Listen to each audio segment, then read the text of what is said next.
दोस्तों सभी का स्वागत है हमारे YouTube चैनल गुजरात वाली भाभी में। तो गाइस हमारा न्यू चैनल है, आप लोग सब्सक्राइब कर दोगे तो आपका माता पिता के भगवान की कृपा से लंबी उम्र दे दोस्तों। तो आप लोग दोस्तों वीडियो में बने रहिएगा, बहुत अच्छा लगेगा दोस्तों। तो गाइस एक चाची थी, एक चाचा थे जो कि उनका उम्र हो चुका था 50, 60, 70 साल के। गाइस तो चाची के जो बहू थी वो बहुत ही ज़्यादा मैदारुक थी, समझदार थी, किसी के पड़ते उनका बहुत माया दया आते थे, इतनी अच्छी थी बेचारी दोस्तों। तो बेचारी के जो पति थे वो अक्सर बाहर रहते और उनको दुख सुख अपना ससुर साथ के साथ, भाई किसका सास ससुर ने थोड़ा मोड़ा ताना बात सुनाते हैं तो वो भी बेचारी के कुछ सुनाते थे तो सुन के रह जाते। कभी भी सास ससुर के सामने जबान नहीं खोलती थी, नहीं जबान लड़ाती थी, कहते कि जाने दो ये तो है ही ऐसे, दो बात ये कहते हैं दो बात मैं कहूँगी। तो बेटा तो अक्सर माँ के ही होते हैं, तो जाने दीजिए, मेरा पति मेरा थोड़ा सुनता है ना, यही हमारे लिए काफ़ी है। आप गाइस बेचारा चाचा चाची जो थे वो दिन भर अक्सर वन में काम करते थे, एकदम बहुत सारा खेती पथारी करते थे, बेचारा किसान थे। ऐसे करके गाइस उनके पास में ना तो धन दौलत पानी अनाज कुछ किसी भी चीज़ के कमी नहीं थे दोस्तों। और उनके घर में मतलब अनाज जो थे एकदम से सड़ रहे थे। तो कोई भी भीख भिखारन आते तो उनका ससुर जी कहते, सास कहते कि बेटा वो हम नहीं खा सकते हैं, सड़ गया है, उसमें घुन लग गया है, खराब हो गया है, कोई भी भीख भिखारन आए तो उनको दे देना, तो दे देना, थोड़ा मोड़ा देना, बाकी के मैं सारा अपना माल जाल के खिलाएंगे। माल जाल भी एक छुथर पोछ के रखे थे, गाय भैंस बकरी भर घर, तो हम उनको खिलाएंगे। इतना कंजूस थे ना कि कभी बेचारा दान पुण्य भी अपने हाथों से दोनों पति पत्नी नहीं करते थे, बिल्कुल नहीं करते थे। आप गाइस एक दिन गांव में ऐसा हुआ ना हादसा कि इतना बाढ़ आते हैं कि जितना गांव वाला लोग रहते हैं किसान सब, सारा के खेत किसानी के दहा उहा के अनाज पूरा दहा के ले जाते थे, वो बाढ़ में बह के चला गया।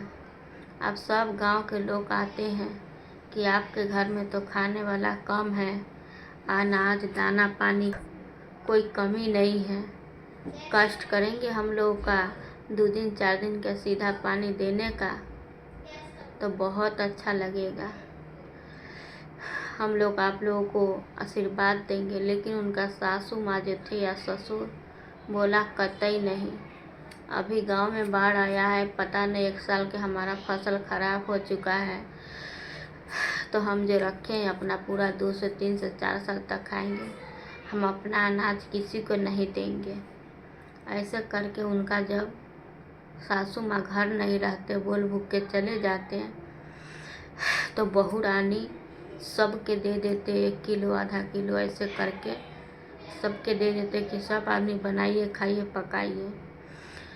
अब इनका सास ससुर वन में आते तो देखते बच्चे सब खाना खा रहे हैं, रोटी मोड़ के खा रहे हैं, तो उनका शक होते थे कि ये सब तो हमारे घर गए थे अनाज लेने, तो हम तो इनको खाली हाथ तो वापस कर दिया, तो ये सब खा कहाँ से रहे हैं खा कहाँ से रहा है। ऐसे करके अपना बहू पे लगे CID लगने लगे कि ज़रूर हो न हो मेरी बहू के ही हाथ होगा, ये तो घर फूकनी है, घर बर्बाद करने वाली है, कुछ भी है नहीं रखती है संजोग के बचा के। ऐसे करके वो बूढ़ी माता अपने बहू पे नज़र रखने लगी, उनका पीछा करने लगी। अब बहू भी बहुत ही चिकन चालाक थे।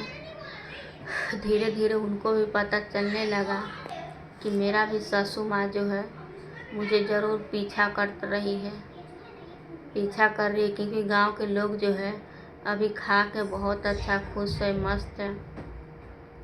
तो ये बेचारी सबके देन लेन जो गांव में देते थे, दाना पानी दान करती थी, वो बंद कर दिया।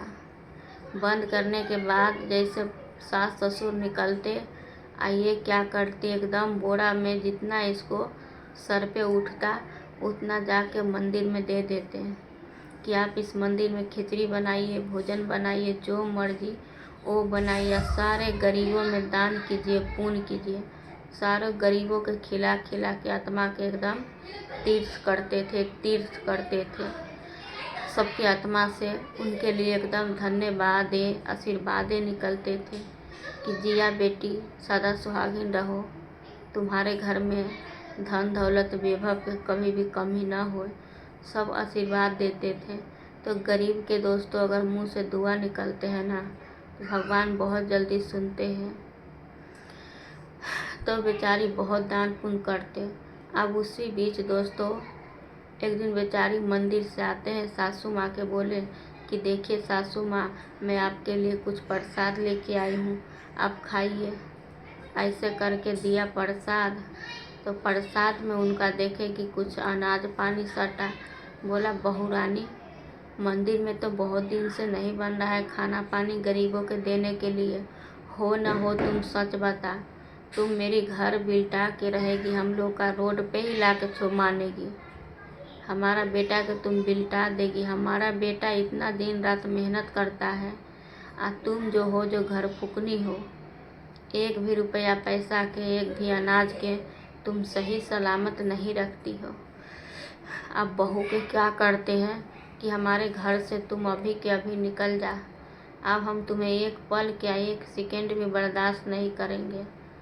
पूरा गांव वाला के सामने उनका एकदम से लंगे मुंगे करके मतलब ऐसा बेइज्जत किया, ऐसा कि बेचारी मुंह दिखाने के लिए अपना खोपड़ा किसी के सामने ना आ सके, इतना जलील किया। अब सब गांव वाला देखा कि इनका सासू माँ जो है बहुत ही ज़्यादा बदमाश है, कुछ ऐसा वैसा बात बोलती है। सब गांव वाला आए, बोले कि देखिए आपकी जो बहू है कोई गलत काम नहीं करती है, आपका तो भाग है, नसीब है कि ऐसी संपूर्ण गुण वाली आपका बहुत बहू मिली है। कहाँ किसी को ऐसा पूरा संपूर्ण गुण वाली, समझदार, होनहार, होशियार ऐसा बहू मिलते हैं। आप ज़रूर पिछले जन्म में आप कुछ अच्छा किए होंगे कि आप जो भी कुछ बोलते भी हो तो पलट के जवाब भी नहीं देते, तो भी आप इसके साथ ये सब करती हो। कि आपका शर्म नहीं आती चाची, कि आपका शर्म नहीं आते भाभी, माँ। सब गांव के लोग दोनों सास ससुर पे थूकने लगे कि आज तुम्हारा बहू के ही वजह से, भगवान के दया से हम लोग जिंदा हूँ, पानी पी रहा हूँ, इतना उतना अनाज खा रहा हूँ। तुम्हारी बहू तो एकदम से माँ सीता के तरह, एकदम लक्ष्मी माँ के तरह देवी है, देवी, सबके सहायता करते हैं। और तुम लोग क्या करते हो, अनाज सरा रहे हो, गला रहे हो, फेंक दोगे, पर किसी के जीवन में खाने के नहीं दोगे। सब लोग दोनों पति पत्नी के थू थू करते हैं। बोला अगर घर से किसी का निकालना ही है ना तो तुम दोनों पति पत्नी निकल जाओ, तुम अपना सासू माँ के ऐसे नहीं, बहू को ऐसे नहीं निकाल सकती हो। बहू को बोला तो अपना सासू माँ के निकाल दो।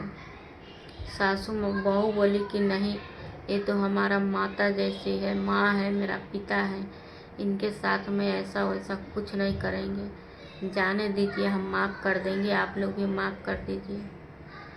तो अब जाके उनका सास ससुर के समझ में आते हैं कि हाँ, 100 आदमी अच्छा कहते हैं तभी इंसान अच्छा रहता है, 100 आदमी गलत कह दिया ना तो ज़िंदगी भर के लिए उनके नज़र में आप गलतिए रहोगे, गलती करो या ना करो बुरा ही रहोगे।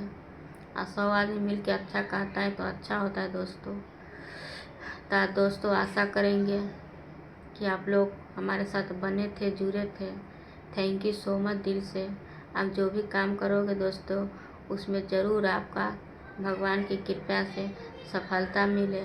तो आप दोस्तों हमारे साथ बने थे, थैंक यू।